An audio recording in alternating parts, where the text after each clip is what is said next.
5వ గ్రామ సచివాలయ కార్యదర్శిగా ప్రభుత్వ విధులను ఎంతో బాధ్యతగా శిరీష నిర్వహిస్తూ పదోన్నతి పొందడం అభినందనీయమని రమణయ్యపేట గ్రామ మాజీ సర్పంచ్ అడబాల రత్నప్రసాద్ పేర్కొన్నారు. రమణయ్యపేట అడబాల ట్రస్ట్ ఆధ్వర్యంలో సచివాలయ కార్యదర్శిగా సేవలందించిన శిరీషకు పంచాయతీ కార్యదర్శిగా పదోన్నతి లభించడంతో ఘనంగా సత్కరించారు. ఈ సందర్భంగా మాజీ సర్పంచ్ అడబాల రత్నప్రసాద్ మాట్లాడుతూ 5వ గ్రామ సచివాలయ కార్యదర్శిగా ప్రభుత్వ విధులను ఎంతో బాధ్యతగా శిరీష నిర్వహించారన్నారు.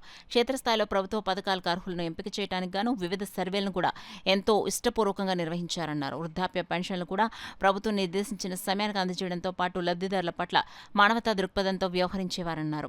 ప్రభుత్వ ఉద్యోగులకు బదిలీలు సహజమని, పంచాయతీ కార్యదర్శిగా గ్రామ ప్రజల మన్ననలు పొందుతారని ఆశిస్తున్నట్లు అడబాల్ తెలిపారు. శిరీష్ మాట్లాడుతూ ప్రభుత్వ ఉద్యోగిగా బాధ్యతలు చేపట్టిన సచివాలయాన్ని మరువనని అన్నారు. గ్రామ పెద్దల ఆశీస్సులతో గ్రామ అభివృద్ధికి కృషి చేస్తానని తెలిపారు. ఈ కార్యక్రమంలో నిమ్మకాయల వెంకటేశ్వరరావు, ఓరుగంటి సూరిబాబు, ఎస్ శ్రీ నగేష్, జి కృష్ణమోహన్ ప్రసాద్ నాయుడు, రాజా, రవిశంకర్ పట్నాయక్, శ్రీలక్ష్మి తదితరులు పాల్గొన్నారు.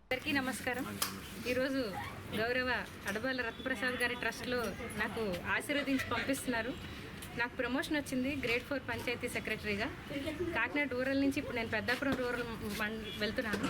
కాబట్టి మీ అందరి ఆశీర్వచనంతో, సార్ ఆశీస్సులతో ఇక్కడి నుంచి ఇంకా బాధ్యతగా పనిచేస్తాను. ఎక్కువ మందికి హెల్ప్ చేసి నా వృత్తిని సగౌరవంగా నిర్వహిస్తాను. ఇక్కడి నుంచి వెళ్తున్నాను కాబట్టి సార్కి మంచి పేరు తీసుకొస్తానని అందరికీ తెలియజేస్తున్నాను.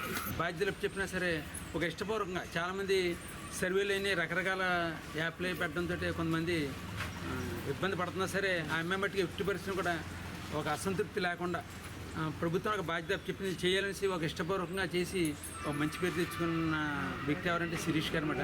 అదేవిధంగా ఉదయం 6 గంటలకు పెన్షన్లు ఇమ్మన్నా సరే అమ్మాయి వచ్చి అందరికీ వృద్ధులంతా పెన్షన్లు ఇచ్చేది. అదేవిధంగా లోన్ యాప్షన్ కానీ ఇటువంటి ఏ యాప్షన్ ఉన్నా సరే అందరికీ మంచిగా చేసి ఈరోజు 10,000 అంటే అది మనం ప్రమోషన్ రావడం చాలా గొప్ప. ఏంటంటే ఏదైనా ఒక బాధే మనందరికీ. ఎందుకంటే ఒక మంచి వ్యక్తి ప్రమోషన్ ఇచ్చాలంటే బాధ, ఒకవైపు సంతోషం. ఏంటంటే అమ్మాయి ప్రమోషన్ ఇచ్చిందని ఇప్పుడు కొంత ఏరియాకి పరిమితం ఒక గ్రామానికి ఒక అధికారి కింద వెళ్ళడం వలన ఎక్కువ గ్రామస్తులందరికీ మేలు జరుగుద్ది. అటువంటి మంచి పేరు తెచ్చుకోవాల్సి ఈ సందర్భంగా శిరీష్ గారిని కోరుతూ మరి మంది ఉన్న స్థాయికి అంటే గ్రేడ్ 2, గ్రేడ్ 1 అంటే యాక్చువల్గా అమ్మాయి తెలివితేటలకి గ్రూప్ 1 రావాలన్నమాట. అది కూడా వస్తుందని మనందరం ఆశిద్దాం. అమ్మాయి మంచి పరిపాలన చేస్తూ గ్రామాల అభివృద్ధికి తోడ్పడాల్సి సందర్భంగా కోరుతాం.